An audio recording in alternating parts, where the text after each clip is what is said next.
ಆಚಾರ್ಯ ಚಾಣಕ್ಯರು ಹೇಳ್ತಾರೆ, ಯಾವುದು ಸುಲಭವಾಗಿ ಸಿಗುವುದಿಲ್ಲ ಮೌರ್ಯ, ನೆನಪಿಟ್ಟುಕೋ.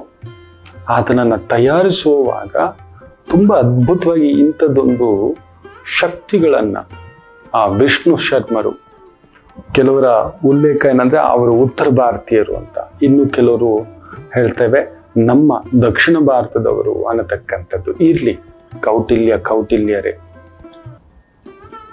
ಚಾಣಕ್ಯರು, ಆಚಾರ್ಯರೇ ಅಷ್ಟೇ. ಅವರ ಹುಡುಕ್ತಾ ಗುರುಮೂಲ ಏನು ಹುಡುಕ್ತಾ ಕೂತ್ಕೊಳ್ಳೋದು, ನಮಗೆ ಅವರು ಹೇಳ್ಕೊಟ್ಟಿರೋ ವಿಚಾರಗಳನ್ನ ಅಳವಡಿಸಿಕೊಳ್ಳಲು ಪ್ರಯತ್ನ ಮಾಡೋಣ. ಎಷ್ಟಾಗುತ್ತೋ ಅಷ್ಟು. ಮಕ್ಕಳೇ ನೆನಪಿಟ್ಕೊಳ್ಳಿ, ಇವತ್ತು ನಿಮ್ಮ ಸೋಲಿಗೆ ಅತಿ ದೊಡ್ಡ ಕಾರಣ ನಥಿಂಗ್ ಇಸ್ ಫ್ರೀ. ಯಾವುದೂ ಉಚಿತವಾಗಿ ದೊರಕುವುದಿಲ್ಲ. ಉಚಿತವಾಗಿ ಕೊಡ್ತಿದ್ದಾನೆ ಅಂದ್ರೆ ಸಿಕ್ಕಾಕೊಂಡ್ರು, ಏನೋ ನಿಮ್ಮನ್ನ ಟಾಕ ಮಾಡ್ತಿದ್ದಾನೆ ಅಂತ.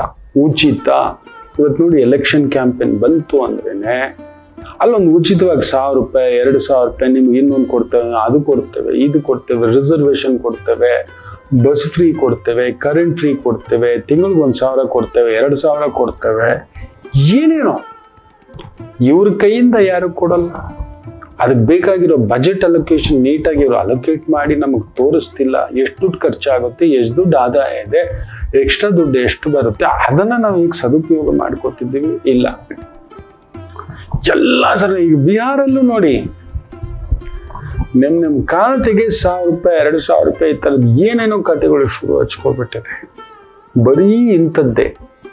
ನಾವು ಅಂತ ಆಸೆಗಳಿಗೆ ಒಳಗಾಗ್ಬಿಟ್ಟಿದ್ದೇವೆ. ಅಲ್ಲೇ ನಮ್ಮನ್ನ ಬಡವರನ್ನಾಗಿ ಮಾಡಿಬಿಟ್ಟಿದ್ದಾರೆ. ಅದನ್ನ ಚಾಣಕ್ಯರು ಆಗ್ಲೇ ಹೇಳ್ತಾರೆ, ಯಾವುದು ಉಚಿತವಾಗಿ ದೊರಕುವುದಿಲ್ಲ.